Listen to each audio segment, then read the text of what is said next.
ప్రజని గళం ప్రజాబలం AR5 news కి స్వాగతం. కడప జిల్లా బి కోడూరు మండల సమైక్య కార్యాలయంలో వివోఏల సమావేశం ఏపీఎం సీతారాం రెడ్డి ఆధ్వర్యంలో జరిగింది. ఈ సమావేశానికి ముఖ్య అతిథిగా ఎంపీడీఓ భాస్కర్ రావు హాజరు కావడం జరిగింది. ఎంపీడీఓ మాట్లాడుతూ సంఘాలను బలోపేతం చేయాలని, సిక్కు గ్రూపులను రివైవ్ చేయాలని, అప్పులేని సంఘాలకు అప్పులు ఇప్పించాలని చెప్పారు. ఎవరు కూడా కోర్టు ఉల్లంఘన చేయరాదని, అలా చేస్తే కఠిన చర్యలు తీసుకోబడతాయని తెలిపారు. ఏపీఎం మాట్లాడుతూ 23-24 ఆర్థిక సంవత్సరంలో వివోఏలను అభినందించారు. ఈ సంవత్సరంలో ప్రణాళికాబద్ధంగా బలోపేతం చేసి అన్ని రకాలుగా బి కోడూరు మండల సమైక్యతను ముందుకు తీసుకెళ్లాలని కోరడమైనది. ముఖ్యంగా ఈ ఎండాకాలంలో తగు జాగ్రత్తలు తీసుకుని చల్లటి మజ్జిగ, నిమ్మరసం తాగాలని కోరారు. అలాగే సంఘ సమావేశాలు, పుస్తక నిర్వహణ చేయాలని ఆదేశించడమైంది. ఈ కార్యక్రమంలో సిసిలు M Peter, Y Ratnamma, Venkataiah, accountant Narasaiah, వివోఏలు పాల్గొనడం జరిగింది. కడప అన్నమయ్య జిల్లా ఇన్ఛార్జ్ హృదయనాథ్, AR5 కడప జిల్లా స్టాఫ్ రిపోర్టర్ ఎం రామచంద్రయ్య.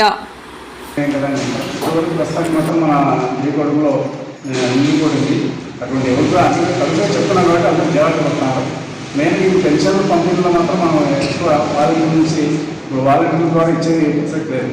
ఎందుకంటే సచివాలయ సిబ్బందితోనే పెన్షన్ పంపిణీ చేయమని మన ఎలక్షన్ కమిషనర్ గారు ఆదేశాలు జారీ చేసినారు. ఈ పంచాయతీ సిబ్బందితోనే అక్కడ సచివాలయం పూర్తిగా ఎవరైనా మంచం పడించడం అటువంటి వాళ్ళకు మన ప్రభుత్వం పోయి దయచేసి మన సచివాలయం స్టాఫ్ పోయి వచ్చి ఇబ్బంది ఏం లేదు. మిగతా వాళ్ళు మాత్రం సచివాలయానికి వచ్చే తీసుకుని కూర్చున్నాం. వాళ్ళకు వాటర్ సప్లై కానీ సేమ్యా కూడా ఏర్పాటు చేస్తాం. నీళ్ళ వసతిగా ఇబ్బంది రాకుండా, ఎందుకంటే ఎండలు ఎక్కువ ఇప్పటికే 41 ఉందనుకుంటాం బహుశా ఈరోజు టెంపరేచర్ చాలా ఇబ్బంది. మీరు ఎవరైనా మీ పక్కన ఎండలకు తిరగద్దు, ఏమైనా అవసరం పడినా బయట పోవాలి అంతే. ఎక్కడైనా తిరిగి ఎండలో గురయ్యేటువంటి సమస్య రాకుండా చూసిన బాధ మనకు తరచుగా అందరికీ సాగి చెప్తున్నారు. అదే విషయం. Thank you. మన ఎంపీడీఓ సార్ గారు చెప్పినట్టు code of conduct, general election code of conduct అమల్లో ఉంది కనుక మీరు మీటింగ్ పెట్టినప్పుడు మీటింగ్లో కానీ ఎక్కడైనా కానీ మీరు ఏ పార్టీ కానీ ఏ ఇది బిచ్చం కానీ రికమెండేషన్స్ కానీ ఎటువంటివి చేసినా కూడా ఎంతమంటే క్రమశిక్షణ చర్యలు తీసుకోబడుతుంది.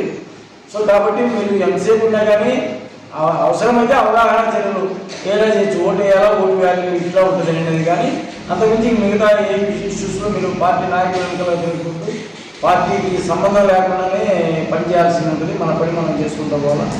సో ఈ ఎలక్షన్ కోడ్ పీరియడ్లో మనకున్న పనుల మీద మనం శ్రద్ధ వహించి కొంత స్ట్రెంగ్త్ ఆఫ్ ఫెసిలిటీస్ చేసుకోవాలా.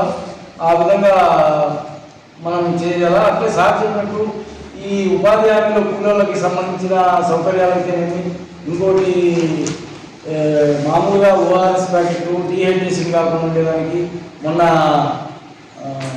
విపత్తుల సంస్థ జారీ చేసిన నోటీసు ప్రకారము వడగాల్పులు ఎక్కువ ఉంటాయి ఈ వారంలో, పైగా ఎండ ఎక్కువ ఉంది.